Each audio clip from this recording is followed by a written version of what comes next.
আপনাদের সহিহ বুখারীতে এসেছে, রমাদানের শেষ 10 দিন, দ্য লাস্ট 10 days অফ রমাদানে তিনি ইতিকাফ করতেন।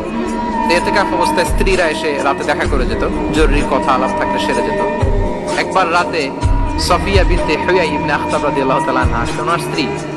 কথা হলো এবার ওনাকে একটু এগিয়ে দিবেন, মসজিদ থেকে রাসূল সাল্লাল্লাহু আলাইহি ওয়াসাল্লাম বারান্দার দিকে পাশ দিয়ে আসলেন, এগিয়ে দেওয়ার জন্য। ইন দ্য মিন টাইম হঠাৎ দুইজন আনসারী সাহাবী পাশ দিয়ে হেঁটে যাচ্ছেন। রাসূল সাল্লাল্লাহু আলাইহি ওয়াসাল্লাম আম্মাজানকে বিদায় দিবেন এখানে, হঠাৎ করে তিনি আওয়াজ করে বললেন, আলা রিসলিকুমা, এই দাঁড়াও। ওই সাহাবী দুইজন রাসূল সাল্লাল্লাহু আলাইহি ওয়াসাল্লামের সাথে কে ওটা টের পায় নাই, বুঝতে পারে নাই। বোরকায় আবৃত কোন এক নারী দেখে রাসূল আর ওই নারীকে দেখে তারা আরো দ্রুত গতিতে হাঁটতে শুরু করে দিচ্ছে, আমরা চলে যাই এখান থেকে। দেখেন রাসূল সাল্লাল্লাহু আলাইহি ওয়াসাল্লাম নিজের অবস্থানকে ট্রান্সপারেন্ট করার জন্য বলে, আলা রিসলিকুমা, দাঁড়াও। দাঁড়ালেন। তখন রাসূল সাল্লাল্লাহু আলাইহি ওয়াসাল্লাম বললেন যে, ইন্নাহা উম্মুকুম সফিয়া, আমার পাশে যাকে দেখতে পাচ্ছ বলে দেয়া ভালো যে সে কিন্তু অন্য কোনো নারী নয়, সে তোমাদের মা উম্মুল মুমিনিন সফিয়া।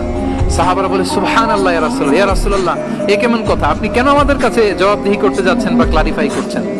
আপনার পাশে কোনো নারী এত রাতে যদি দাঁড়িয়ে থাকে, তিনি তো আমাদের মাদের মধ্যে থেকেই তো একজন হবেন, কেন আপনি বলতেছেন? তখন রাসূল সাল্লাল্লাহু আলাইহি ওয়াসাল্লাম বললেন যে, না, ইন্না শাইতানা ইয়াজরি মিনাল ইনসানি মাজরাদ দাম, শয়তান মানুষের রগে রগে চলাচল করে। ওয়া ইন্নী খাশিতু আইয়ুকযিফা ফি কুলুবিকুমা শাররান, আরেক বর্ণনায় আছে শাইআন, আমার ভয় হয় হয়তো শয়তান কোনো সন্দেহের উদ্রেক তোমাদের হৃদয়ে ঢুকায় দিতে পারে।